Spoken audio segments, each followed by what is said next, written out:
ఎంతైనా పవన్ కళ్యాణ్ సినీ నటుడు కాబట్టి ఆయన రూట్ చాలా డిఫరెంట్గా ఉంటుంది. అందుకే చాలామంది చెప్తుంటారు పవన్ కళ్యాణ్ రూటే సపరేటు, ఊరందరిది ఒక దారి అయితే ఉలిపి కట్టేది మరో దారి అనే సామెత కూడా పవన్ కళ్యాణ్ గుర్తు చేస్తుంటాడు. ఎందుకంటే ఆయన తీరు అలా ఉంటుంది. ఈ నెల 17వ తేదీ నుంచి 4 రోజుల పాటు అంటే నిన్నటి వరకు అసెంబ్లీ సమావేశాలు నిర్వహించింది కూటమి ప్రభుత్వంలో భాగస్వామి కదా పవన్ కళ్యాణ్ గారు. ఈ సమావేశాలకు పవన్ కళ్యాణ్ గారు డిప్యూటీ చీఫ్ మినిస్టర్ అనారోగ్య కారణాలతో హాజరు కాలేదు. డే 1 నుంచి లాస్ట్ డే వరకు ఆయన అసెంబ్లీ సమావేశాలకు హాజరు కాలేదు, క్యాబినెట్ సమావేశాలకు హాజరు కాడు. కానీ ఈ పార్టీ నాయకులు కార్యకర్తలు మాత్రం జగన్ అసెంబ్లీకి రా అంటారు. పవన్ కళ్యాణ్ గారు గత 2 సంవత్సరాలు ఎన్ని క్యాబినెట్ మీటింగ్లకు అటెండ్ అయ్యాడు, ఎన్ని అసెంబ్లీ సమావేశాలు ఆయన అటెండ్ అయ్యాడు, అవి మాత్రం చెప్పలేడు. అసలు ఈ అసెంబ్లీ సమావేశాలు ఒక రోజునే సరే హాజరయ్యాడా? లేదు. అయితే అసెంబ్లీ సమావేశాల చివరి రోజు అంటే నిన్నటి రోజు అంతా అయిపోయాక పవన్ కళ్యాణ్ గారు అక్కడ ప్రత్యక్షమయ్యాడు. దానికి సంబంధించి జనసేన పార్టీ అధికారిక సోషల్ మీడియా ఖాతాలో ఒక పోస్ట్ కూడా పెట్టింది. అదేమిటంటే అసెంబ్లీలోని ఉప ముఖ్యమంత్రి కార్యాలయంలో పవన్ కళ్యాణ్ అధ్యక్షతన జనసేన లెజిస్లేటివ్ పార్టీ సమావేశం ప్రారంభమైంది.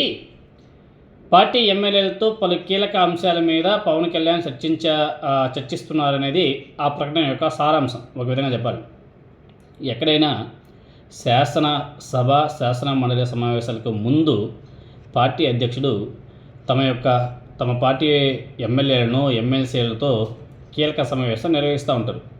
2 సభల్లో ఏ అంశాల మీద చర్చించాలి, ఎలా వ్యవహరించాలి, ఏ విధంగా ప్రతిపక్షాలకి సమాధానాలు చెప్పాలి, ఏ విధంగా మీరు ప్రిపేర్ అయ్యారు అనేసి చాలా ఉంటాయి. వాటికి సంబంధించి ఎలా వ్యవహరించాలో పార్టీ అధ్యక్షుడు దిశానిర్దేశం కూడా చేస్తూ ఉంటాడు. కానీ అందుకు విరుద్ధంగా సమావేశాలు ముగిసిన తరువాత తన ఎమ్మెల్యేలతో పవన్ కళ్యాణ్ కీలక సమావేశం నిర్వహించడం అందరినీ కూడా సర్ప్రైజ్కి గురి చేసింది. ఎంతైనా పవన్ కళ్యాణ్ సినీ నటుడు కదా, ప్రతిదీ సినిమాటిక్గా చేస్తారంటూ చాలామంది కామెంట్స్ కూడా చేస్తున్నారు.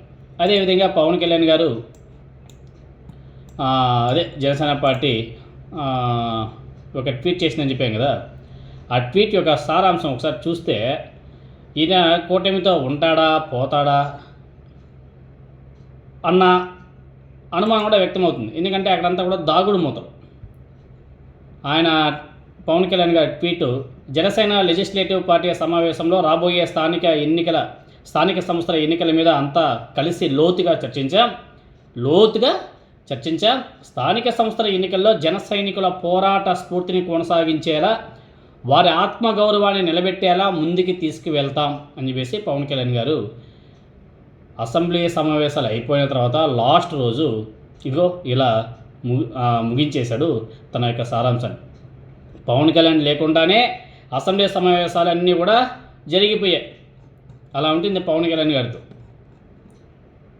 స్థానిక సంస్థల ఎన్నికల్లో పవన్ కళ్యాణ్ చేసినటువంటి ప్రకటన, స్థానిక ఎన్నికలకు 2024 ఫార్ములా వర్తించదు, ఆ వ్యూహం సార్వత్రిక ఎన్నికల వరకే అని చెప్పేసి కూడా చెప్పినట్టుగా తెలుస్తుంది. స్థానిక ఎన్నికలకు మాత్రం ప్రాంతాల వారీగా భారీ వ్యూహాలు ఉంటాయి. ఎక్కడ బలం ఉంటే అక్కడ నుంచే మేము పోటీ చేస్తాం.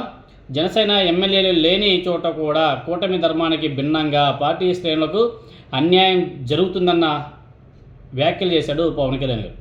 సో జనసేన పార్టీ శ్రేణుల వాళ్ళకి అభిప్రాయాలకు ప్రాధాన్యత ఇస్తారంట పవన్ కళ్యాణ్ గారు. మరి చూద్దాం, స్థానిక ఎన్నికల నోటిఫికేషన్ కూడా వచ్చేసింది కాబట్టి మరి పవన్ కళ్యాణ్ గారు ఏ విధంగా సీట్లు తీసుకుంటాడో, ఎంత పర్సెంటేజ్ తీసుకుంటాడో అన్నది కూడా చూడాలి. లేకపోతే ఇటువంటి మాటలు మాట్లాడాడంటే పవన్ కళ్యాణ్ గారు స్థానిక ఎన్నికలకు ముందు డేలా పడినటువంటి జనసేన పార్టీ కేడర్లో జోష్ నింపే త్రిశూల వ్యూహంలో భాగమా అని చెప్పేసి కూడా కొంతమంది జన సైనికులే కామెంట్ చేసుకుంటున్నారు. ఎందుకంటే ఇన్ని రోజులు సైలెంట్గా ఉన్నారు, కేడర్ని పట్టించుకోలేదు.